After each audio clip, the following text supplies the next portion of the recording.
Last step है और 100% एक क्वेश्चन बोर्ड में आता ही आता है, इससे 100% आता है। नाम क्या है? रैखिक अवकल समीकरण। सबसे पहले क्या करो, इसको पहचानना सीखो। जैसे समघाती कल सीखा था कि जब x या y की दोनों पावर्स इक्वल होती हैं तो समघाती होता है। सेम कंडीशन रैखिक अवकल समीकरण को पहचानते कैसे हैं? ये दो टाइप के होते हैं। टाइप नंबर 1 देखिए, कैसा सवाल दिया होगा। सबसे पहले लिखा होगा dy/dx प्लस, यहां पर एक कोई कांस्टेंट होगा, हम लेट कर ले रहे p है, साथ में y होगा इज इक्वल टू q। इस टाइप का अवकल समीकरण होगा। यहां प्लस की जगह माइनस भी हो सकता है, कोई प्रॉब्लम नहीं है इससे। कंडीशनल क्या होनी चाहिए? यहां dy/dx होगा, अगर ऊपर y है तो p के साथ भी y ही होगा। ठीक है, क्लियर है? टाइप नंबर 1 कोई डाउट इसमें? इसको हल करने का तरीका देख लेते हैं, सॉल्यूशन का तरीका देख लेते हैं, फिर स्टेप बाय स्टेप हम लोग सीख लेंगे। अगर सवाल इस टाइप का है, ये रैखिक अवकल समीकरण है, तो इसको सॉल्व करने का तरीका क्या होगा?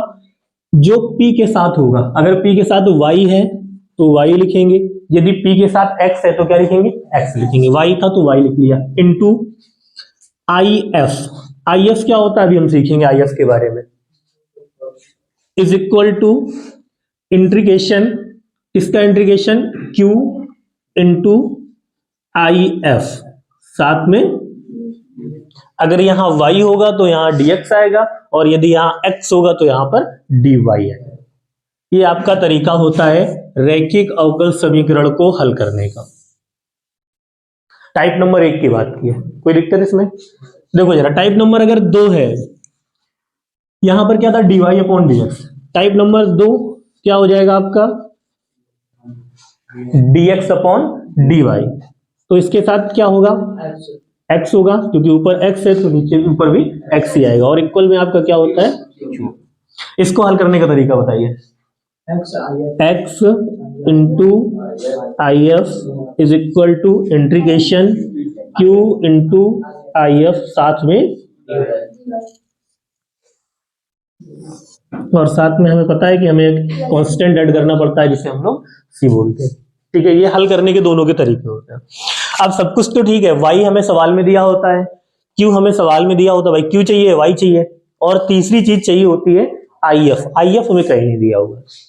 तो if निकालने का तरीका क्या होता है? if को बोलते क्या? सबसे पहले तो ये देख लीजिए, if का पूरा नाम होता है इंटीग्रेटिंग फैक्टर।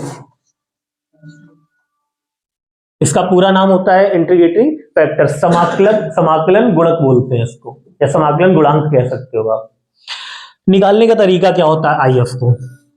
किसी का भी if निकालना है तो आपको लिखना है e की पावर में समाकलन, e की पावर में समाकलन, यहां पर p, जो भी आपकी p की वैल्यू गिवन होगी वो। अब हमें चेक करना है, अगर रिस्पेक्ट में y दिया है यहां पर, तो यहां पर आपका x आएगा, मीन्स dx आएगा, और रिस्पेक्ट में अगर आपको x दिया है तो यहां पर आपका dy आएगा। ये होता है if निकालने का तरीका। कोई दिक्कत हो इतने कॉन्सेप्ट में किसी को तो बताइए। दो टाइप के अवकल समीकरण आपको पहचानने, एक dy/dx, साथ में प्लस माइनस कुछ भी हो, py होगा, इक्वल में q होगा। दूसरा क्या होगा? dx/dy, प्लस माइनस कुछ भी हो सकता है, यहाँ पर px होगा, इक्वल में q होगा। सॉल्यूशन का तरीका क्या है? जो p के साथ होगा वो दोनों जगह, इनटू में if is equal to q into में if, दोनों की कंडीशन हो गई। if का मतलब निकालने का तरीका e की पावर p, अगर x के रिस्पेक्ट में है तो y आएगा, y के रिस्पेक्ट में है तो x आएगा। कोई दिक्कत नहीं आपको? केवल इन्हीं स्टेप्स के द्वारा सॉल्व करिए, क्वेश्चन कभी सॉल्व गलत नहीं होगा आपका। पहला स्टेप क्या होगा आपका? कोई भी क्वेश्चन रैखिक अवकल समीकरण जब आप पहचान लेंगे तो इसको आप फॉर्मेट में बना लीजिएगा। अब फॉर्मेट क्या होगा? अभी दो टाइप बताएं आपको, टाइप नंबर 1, टाइप नंबर 2, इन दोनों में किसी एक टाइप का बना लीजिएगा, चाहे वो dy/dx का बनाइएगा, चाहे किसका बनाइएगा, dx/dy। दो टाइप आपने सीखे, एक सीखा है dy/dx plus py is equal to q, या dx/dy plus px is equal to q। इन दोनों में किसी एक फॉर्मेट में बना लीजिएगा, पहली कंडीशन। जब फॉर्मेट बन जाएगी तो इसके बाद आप कंपेयरिंग करा दीजिएगा। कंपेयरिंग के बाद आपको p की वैल्यू मिल जाएगी और किसकी मिल जाएगी? q की। हमें इन्हीं दो के मान की जरूरत होती है फॉर्मूले। इसके बाद जब p और q मिल जाए तो तुरंत आप क्या निकाल दीजिएगा? if फाइंड कर लीजिएगा। if के बाद इसके बाद आप फॉर्मूला अप्लाई कर दीजिएगा। फॉर्मूला क्या है? यही जो हम लोगों ने सीखा था, अगर p के साथ y है तो y इंटू if, p के साथ x है तो x इंटू if। बस इतने स्टेप्स आपको फॉलो करने हैं, इस एक्सरसाइज में कोई भी क्वेश्चन इससे बाहर का नहीं है, इन स्टेप्स के बाहर का कोई भी क्वेश्चन नहीं आएगा आपका। कोई दिक्कत है फॉर्म इसमें स्टेप्स में? नोट देखो समझ में आ जाएगा पूरा। क्वेश्चन दिया हुआ है dy upon dx minus 4y is equal to e की पावर x। सारे स्टेप्स को केवल ध्यान में रखिए। पहला स्टेप आपको बताया था कि क्वेश्चंस को फॉर्मेट में बनाना होता है। फॉर्मेट होता है dy अपॉन dx प्लस या माइनस या dx अपॉन dy प्लस या माइनस। तो देखिए फॉर्मेट बना हुआ है ऑलरेडी, dy अपॉन dx के बाद माइनस लगा हुआ है, तो ये फॉर्मेट क्लियर हो गया। ऊपर y था तो देखो यहाँ पे y लगा हुआ है, तो फॉर्मेट बन गया। जब फॉर्मेट बन जाता है तो सेकंड कंडीशन बताया था कंपेयरिंग कर दीजिए, इसकी तुलना करा दीजिए। किससे कराएंगे? जो फॉर्मेट बन रहा है। कौन सा फॉर्मेट बन रहा है? ये बन रहा है dy upon dx plus, format ये होता है प्लस वाला होता है ना, ठीक है। अब कंपेयरिंग कराइए तो बताया था p और q के मान निकालने हैं, तो p की जगह देखिए लिखा हुआ है -4 और q की जगह लिखा हुआ है e की पावर।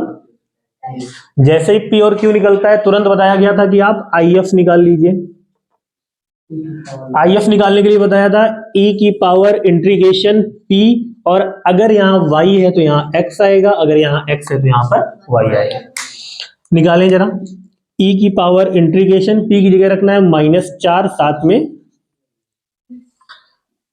-4 तो कांस्टेंट है ना संख्या, अंदर क्या बचेगा 1, और 1 का समाकलन हमें पता है कितना होता है, ये हमारा आ गया। कोई दिक्कत? अब जैसे ही IF मिल जाता है तुरंत हम फॉर्मूला अप्लाई करते हैं। फॉर्मूला कहां से अप्लाई होता है? कॉन्सेप्ट से। कॉन्सेप्ट में यहाँ y दिया है तो फॉर्मूला कहां से स्टार्ट होगा? y से। y के बाद आपको पता है IF लिखा जाता है, इसके बाद यहाँ इंटीग्रेशन लिखा जाता है, q लिखा जाता है, और q के साथ भी आपको क्या लिखा जाता है? IF। अगर यहाँ y है तो यहाँ पे हमें पता है x, साथ में कांस्टेंट जोड़ दीजिए। y इंटू IF की वैल्यू देखिए निकाली हम लोगों ने, e की power -4x is equal to समाकलन का सिंबल q की वैल्यू है e की पावर x इंटू IF निकला है e की पावर -4x, साथ में dx, और साथ में क्या है आपका, ये और सॉल्व करिए। y इंटू ई की power -4x is equal to, यहाँ देखिए आधार बराबर है तो घातें जुड़ेंगी, तो एक x एक -4x कितना बचेगा? माइनस का 3x। एक लाइन और, e की power -4x is equal to, थोड़ी देर के लिए इसको x मान ले तो e की पावर x का समाकलन होता है पावर x, लेकिन साथ में -3 गुणे में है तो कहाँ आ जाएगा, और साथ में +c। ये आपका फाइनल आंसर रैखिक अवकल समीकरण। फॉर्मेट में बनाना, क्या ये फॉर्मेट में है? नहीं है।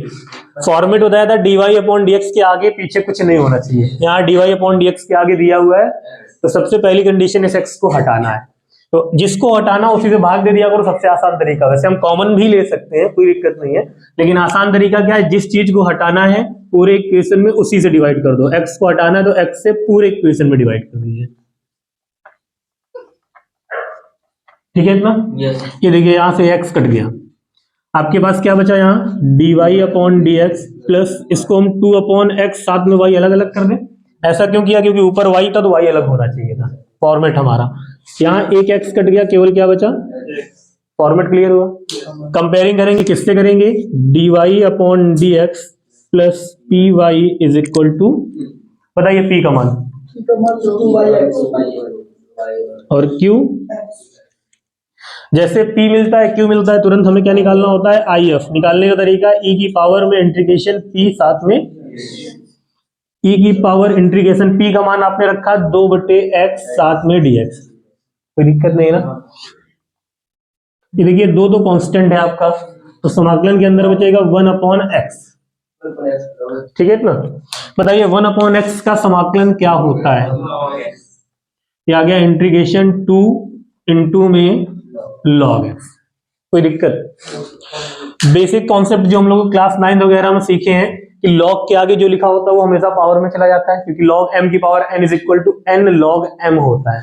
तो इसको हम थोड़ा सा और सॉल्व करेंगे तो इसको ऐसे लिख सकते हैं log x स्क्वायर, लिख सकते हैं। स्टार्टिंग में जब समाकलन पढ़ रहे थे तो याद होगा शायद किसी को कहीं पर ऐसी वैल्यू मिल जाती थी, तो बताया गया था कि e की पावर में log के साथ अगर कुछ लिखा है तो वो सब कुछ कट जाता है, केवल पावर वाली इसकी वैल्यू बचती है, या log के साथ वाला बचता है। जैसे कहीं लिखा हो e की पावर log sin x, तो ये सब खत्म हो जाएगा, केवल आपके पास sin x बचेगा। तो यहां से आपकी वैल्यू क्या मिल गई बताइए? IF की वैल्यू बस हमें आई एफ मिल गया। इसके बाद हम कॉन्सेप्ट अप्लाई करेंगे। कहां से अप्लाई करते हैं? इस जगह से।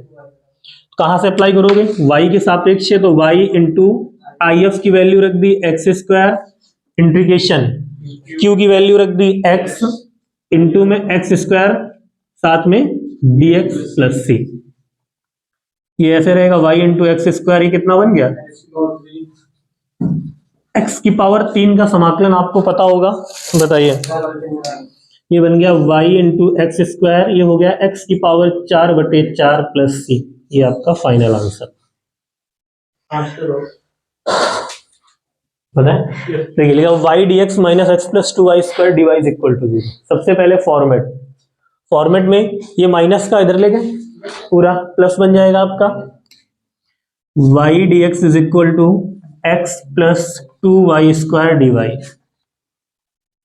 dy ये गुणे में इधर आएगा, भाग में आ जाएगा, क्योंकि हमें या तो dx अपॉन dy बनाना होता है या dy अपॉन dx बनाना होता है।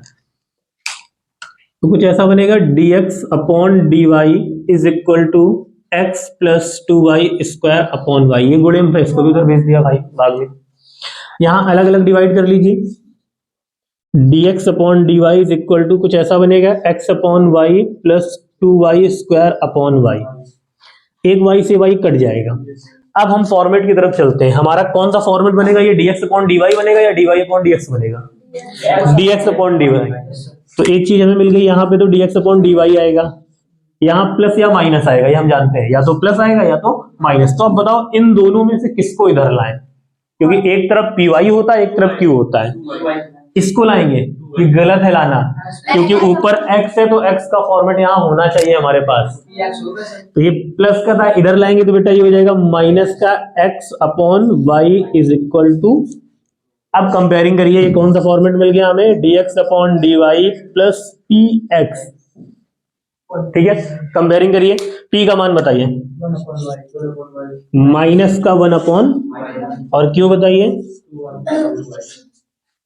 आई एफ बताइए। p की पावर इंटीग्रेशन माइनस बाहर कर दिया 1 अपॉन y, और यहाँ पे dx की dy